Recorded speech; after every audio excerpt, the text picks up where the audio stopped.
जोल्पा and नमस्ते friends, welcome to culinary कल्स। culinary कल्समा हामी तपाईहरूलाई एज पोसिबल होम बेस्ड इन्ग्रिडियन्ट्सहरू युज गरेर घरैमा बसी बसी रेस्टुरेन्ट स्टाइलको परिकारहरू कसरी बनाउने भनेर देखाउने गर्दछौँ। र यसको लागि तपाईँहरूले पहिले हाम्रो च्यानललाई सब्सक्राइब गरेर साइडमा रहेको बेल आइकन प्रेस गर्नुपर्ने हुन्छ, so that you can get the latest update. अनि यस्तै मिठो मिठो परिकारहरूको रिटर्न रेसिपी चाहिएमा मेरो ब्लगमा पनि हेर्न सक्नुहुन्छ, जसको लिङ्क मैले तल डिस्क्रिप्सनमा दिएको छु। So let's get started. Okay, so आज हामी बनाउन जाँदैछौँ रेड वेलभेट केक। सो यो रेड वेलभेट केक एउटा एकदमै सफ्ट टाइपको केक हो, जसलाई चाहिँ आज हामी सिम्पल विप क्रिमले मात्र यसलाई फ्रस्टिङ गर्नेछौँ। सो रेड वेलभेट केकको लागि चाहिने इन्ग्रिडियन्ट्सहरू यस प्रकार रहेको छ। बटर युजली तपाईँले रुम टेम्परेचरमा भएको बटर एकदमै बेस्ट हुन्छ यसको लागि। आइसिङ सुगर अर्थात् धुलो चिनी, अन्डा, बेकिङ पाउडर, नुन, मैदा, कोका पाउडर, दुध, तेल, रेड फुड कलर अनि लास्ट मार्केटमा अभाइलेबल भएको विप क्रिम चाहिँ हामी फ्रस्टिङको लागि युज गर्नेछौँ। ओके, सो रेड वेलभेट केकको लागि पहिले हामीलाई रुम टेम्परेचरमा रहेको बटरलाई हामी करिब 50 सेकेन्ड जति विक्स गर्छौँ। सो आज चाहिँ मैले इलेक्ट्रिकल विस्कर लिएको छु, तपाईँले मेकानिकल विस्करबाट पनि गर्न सक्नुहुन्छ। यसलाई राम्रोसँग फिट्न पर्ने हुन्छ। बटर अलिकति सफ्ट भएपछि यसमा चाहिँ अब हामी आइसिङ सुगर राख्छौँ। सो आइसिङ सुगर पनि यसमा राखेर एकदमै सफ्ट क्रिमी टेक्सचर आउने बेलासम्म यसलाई मजासँग विक्स गर्छौँ।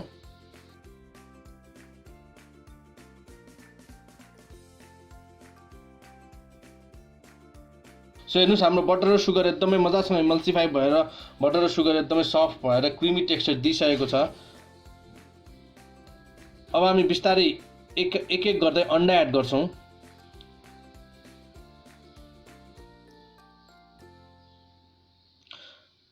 सो यो अन्डा एड गरेर विक्स गर्ने बेलासम्मको लागि हामी यसको लागि ड्राई इन्ग्रिडियन्ट्स पनि प्रिपेयर गरौँ। सो अब हामी स्ट्रेनरमा छौँ, त्यसमा हामी कोका पाउडर, बेकिङ पाउडर र नुन यो सबै चिज राखेर छान्छौँ, स्ट्रेन गर्छौँ अनि यो प्रपरली मिक्सअप पनि हुन्छ।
गर्नको लागि हामीले बेकिङ ट्रे चाहिँ रेडी गरिसकेका छौँ, जसमा चाहिँ मैले आज सिम्पली बेसमा तेल दलेर